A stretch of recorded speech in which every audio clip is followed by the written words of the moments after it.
Ladies and gentlemen, I'm delighted to be here again among such a large and distinguished gathering of political and business leaders. Earlier today, I had the pleasure of meeting President Obama, and we shared our thoughts on a wide range of issues concerning our two nations.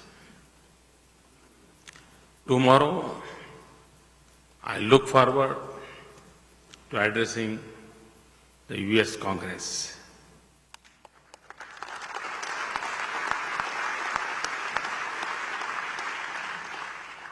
India's bilateral relationship with the United States is stronger than ever, and we both agreed that the future would be even brighter. I'm speaking to you at a time when the global economy continues to be weak. Several parts of the world are still facing very difficult conditions. This is a time when the world needs new engines of growth.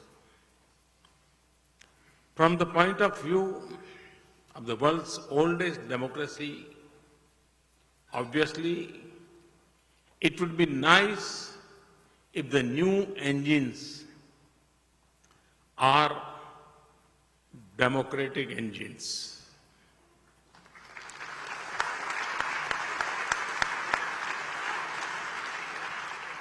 I'm happy to tell you that today India is poised to contribute as a new engine of global growth.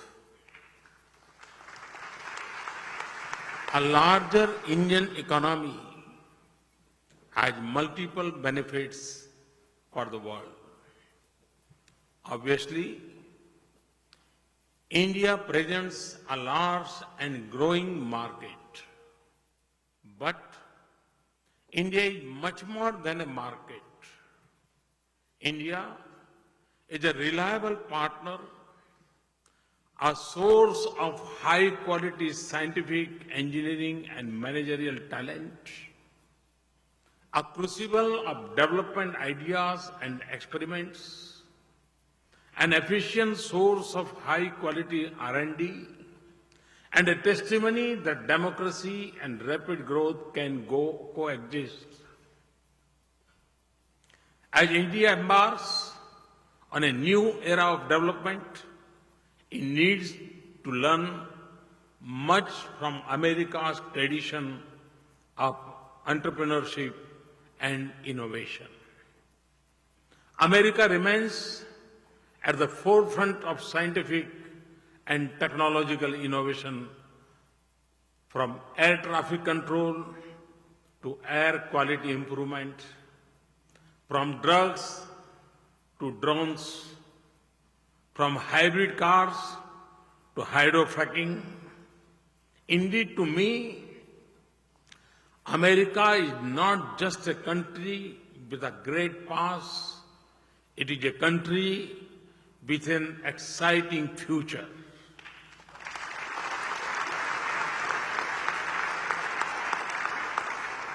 I am therefore sure that ours will be a partnership which sees both nations benefit.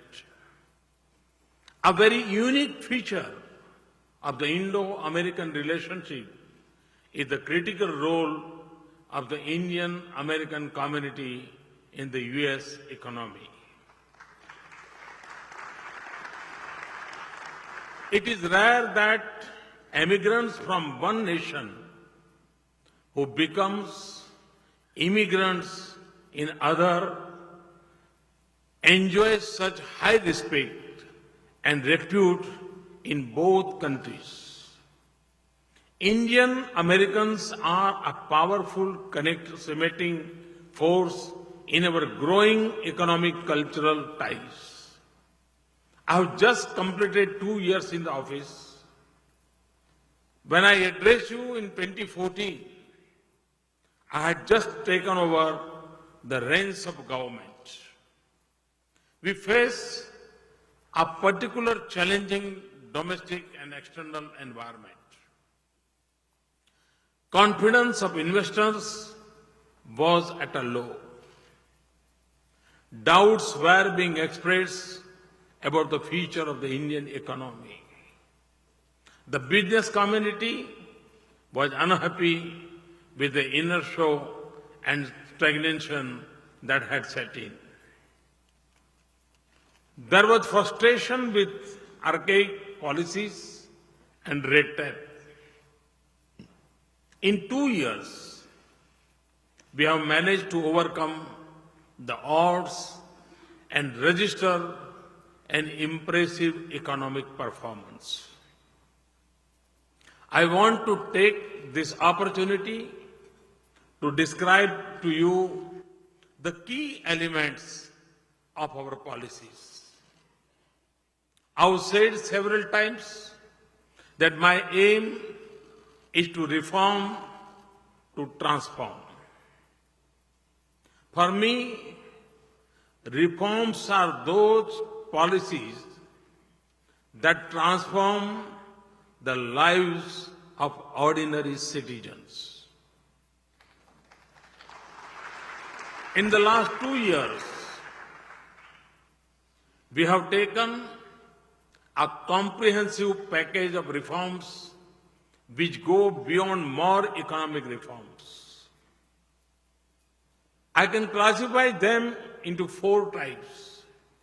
First, macroeconomic policies to create a strong foundation. Second, policies to stimulate growth and employment through investment and trade and to increase efficiency and productivity. Third, policies to ensure that growth benefits to the poor and the weaker section of the society, including women and farmers. Fourth, a frontal attack on corruption. Let me start with my macroeconomy. Since we took office, inflation, the fiscal deficit, and the balance of payments, current account deficit, have all fallen. GDP growth, foreign exchange reserves, stock market valuations, and investors' confidence have all increased. This success is the result of a series of well thought out policies. We have legislated a monetary framework with inflation targeting an independent monetary policy committee to curb inflation. We embarked on a course of fiscal consolidation, and our fiscal deficit has been reduced substantially in each of 3 budgets so far. Even while cutting the fiscal deficit, we have greatly increased productivity, public investment. This has been made possible in 2 years and 2 ways. Firstly, we imposed carbon taxes on fossil fuels. We took the bold step of decontrolling diesel prices and thereby eliminated energy subsidies. We then replaced them with taxes. A clean environment says per ton has been increased by 8 times. Globally, there is much talk of carbon taxes, but much of it is just that talk. we have actually acted. Secondly, we have reduced wasteful expenditure through innovative methods and use of technology. Subsidiaries are increasingly credited directly to bank accounts of the deserving with foolproof biometric identifications. Let me now turn to our policies to stimulate growth and employment. This audience is probably aware of the sweeping liberalization that we have undertaken in foreign direct investment.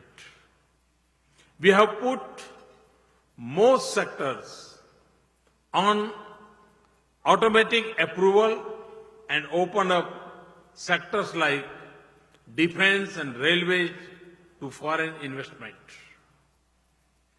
The long-pending insurance law reform was successfully passed.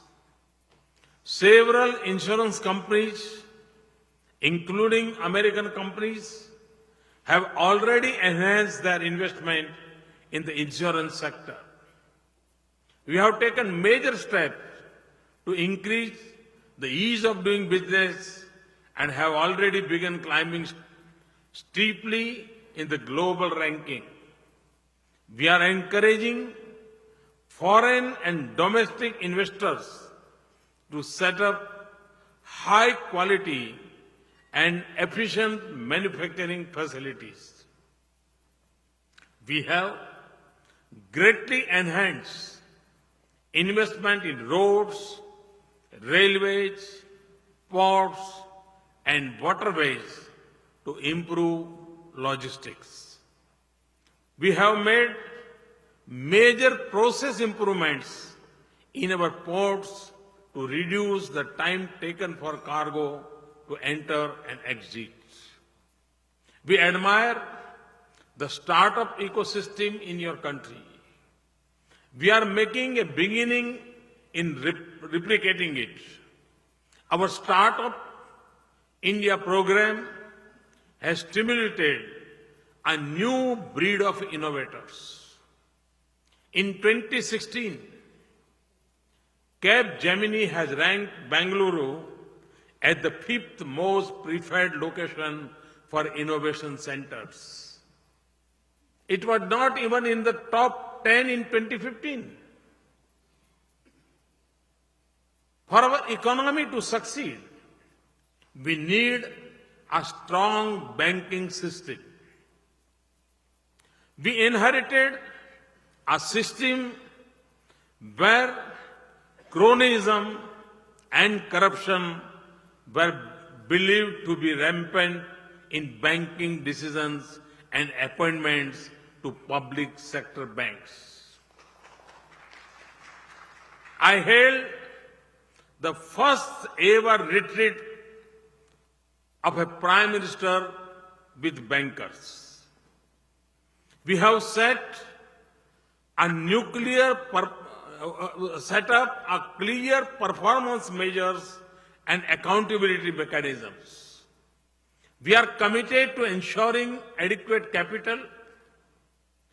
Interference in banking decisions has ended. A new process for appointments has been put in place under a bank board bureau.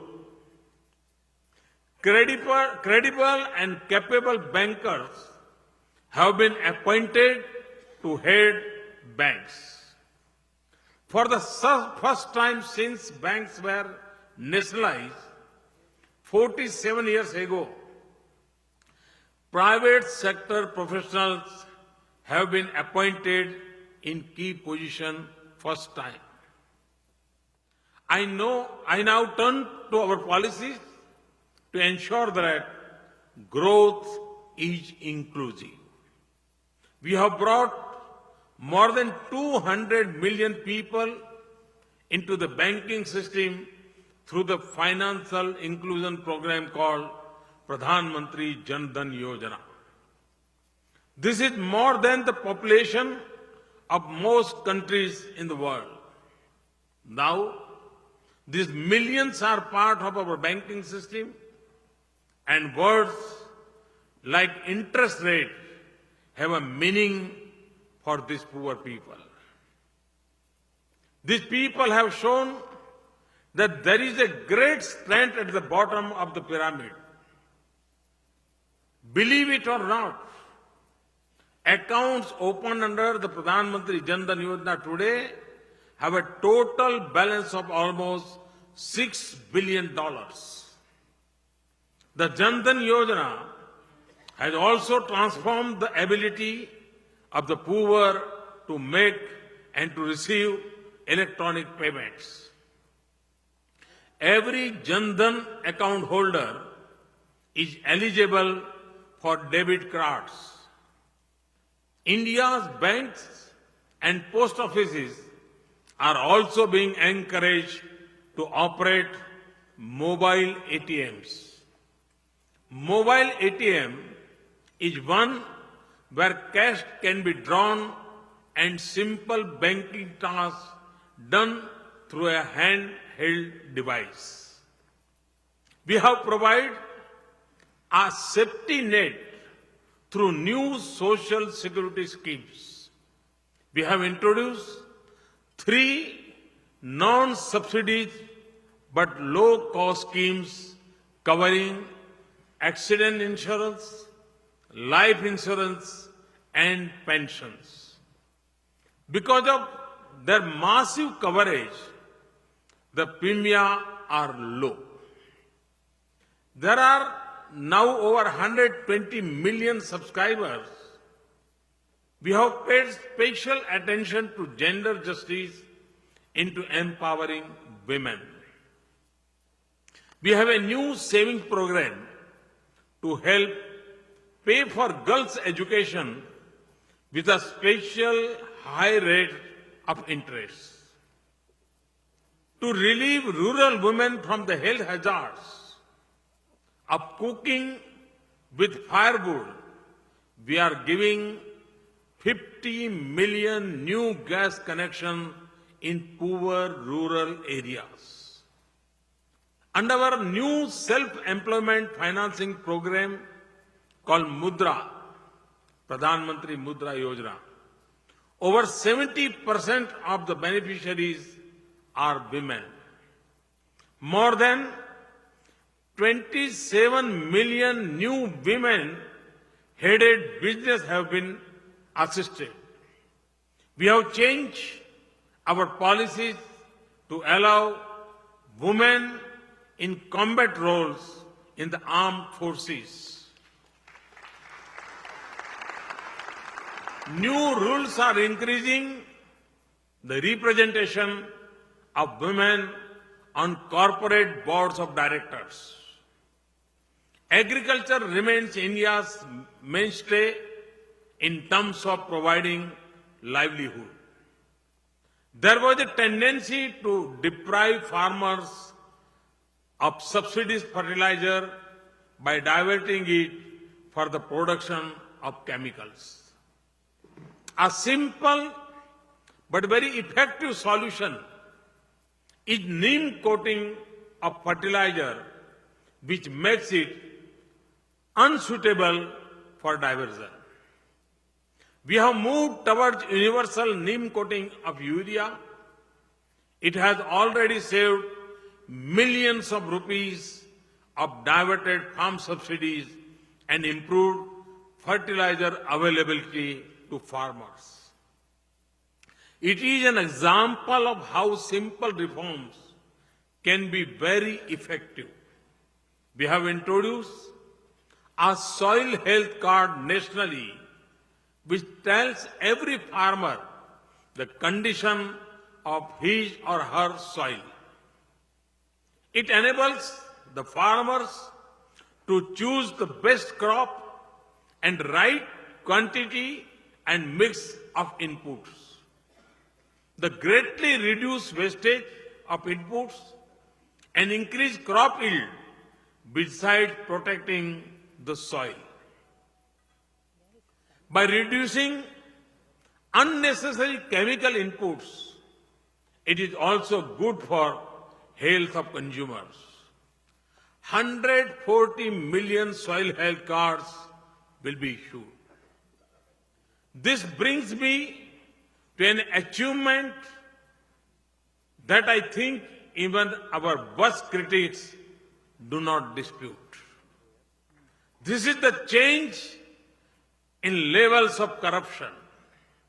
For many years, economists and other experts have held corruption to be one of the main constraints on the growth of any developing country.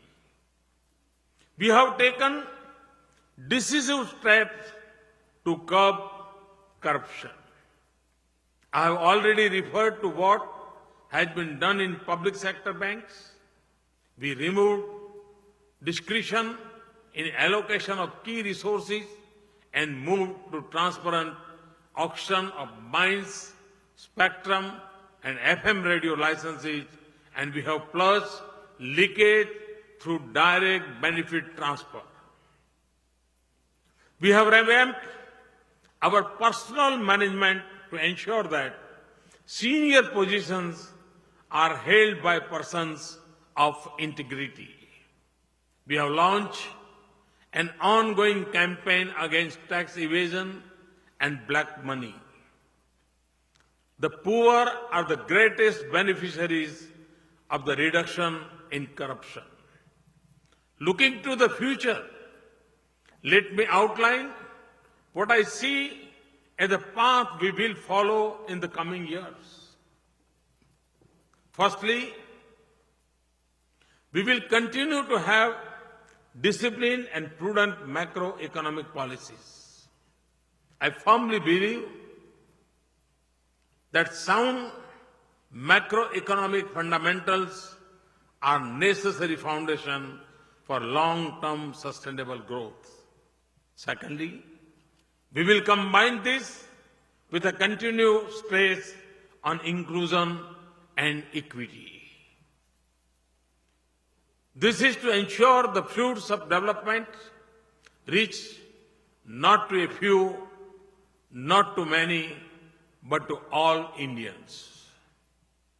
And this will also mean continuing our attack on corruption. Thirdly, we will continue to make progress on improving the investment climate and ease of doing business. We want to make India a destination which not only welcomes business, but where it is easy to do business. We have largely achieved the first by drastically liberalizing our foreign direct investment policies. We have made a good beginning on the second and will continue to make further improvements. We will continue to invest large sums to create a world-class infrastructure. We will continue to strengthen the Make in India initiative. It is not intended for any manufacturing for the domestic market or import substitutes. It is as much about making world-class products and service for the whole globe. That is why, for us, improvements towards free trade are important. It is very important for us that developed countries open their markets not only to goods from countries like India, but also to services. I see this as a win-win proposition for the US and for India. India is the future human resource powerhouse of the world with a young, hard-working population. In my vision, a partnership between American capital and innovation and Indian human resources and entrepreneurship can be very powerful. I am convinced we can strengthen both our economies through such a partnership. We will continue to make our tax policies more predictable. We have made major strides towards predictability by signing a number of advance pricing agreements with the United States. We are committed to taking this further. At the same time, like the US, we are cracking down on tax evasion and unfair tax avoidance.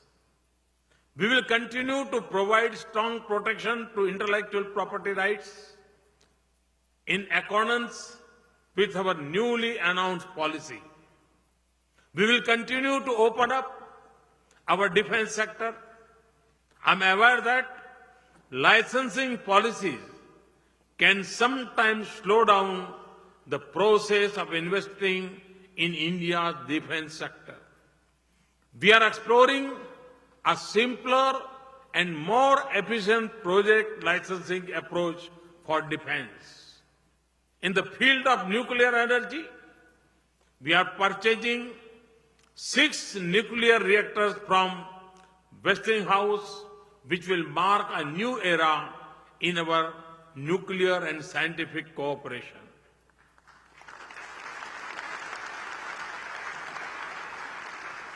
I was delighted when GE became one of the first companies to make a major investment in the newly liberalized railway sector. It is setting up locomotive manufacturing plants in Bihar. I expect many more such investments. The river Ganga has a special significance for India. The Namami Gange program to clean the river Ganga is on the verge of taking off. It will be a big priority over the coming years. This project offers major opportunities for American companies with their expertise in environmental engineering, water and sewage treatment, and the like. This project is a high priority for my government, and our aim is to restore the Ganga to its pristine glory. Ladies and gentlemen, we have begun our journey towards a transformed India. A transformed India with 1/6 of humanity will mean a transformed world. The journey will be long, but the progress we have achieved so far convinces me that we will reach our destination. I invite you to join us on this journey. It is a journey which offers the exciting possibility of not only building a better balance sheet of your company, but of building a better India, building a better America, and building a better world. Thank you very much. Thank you.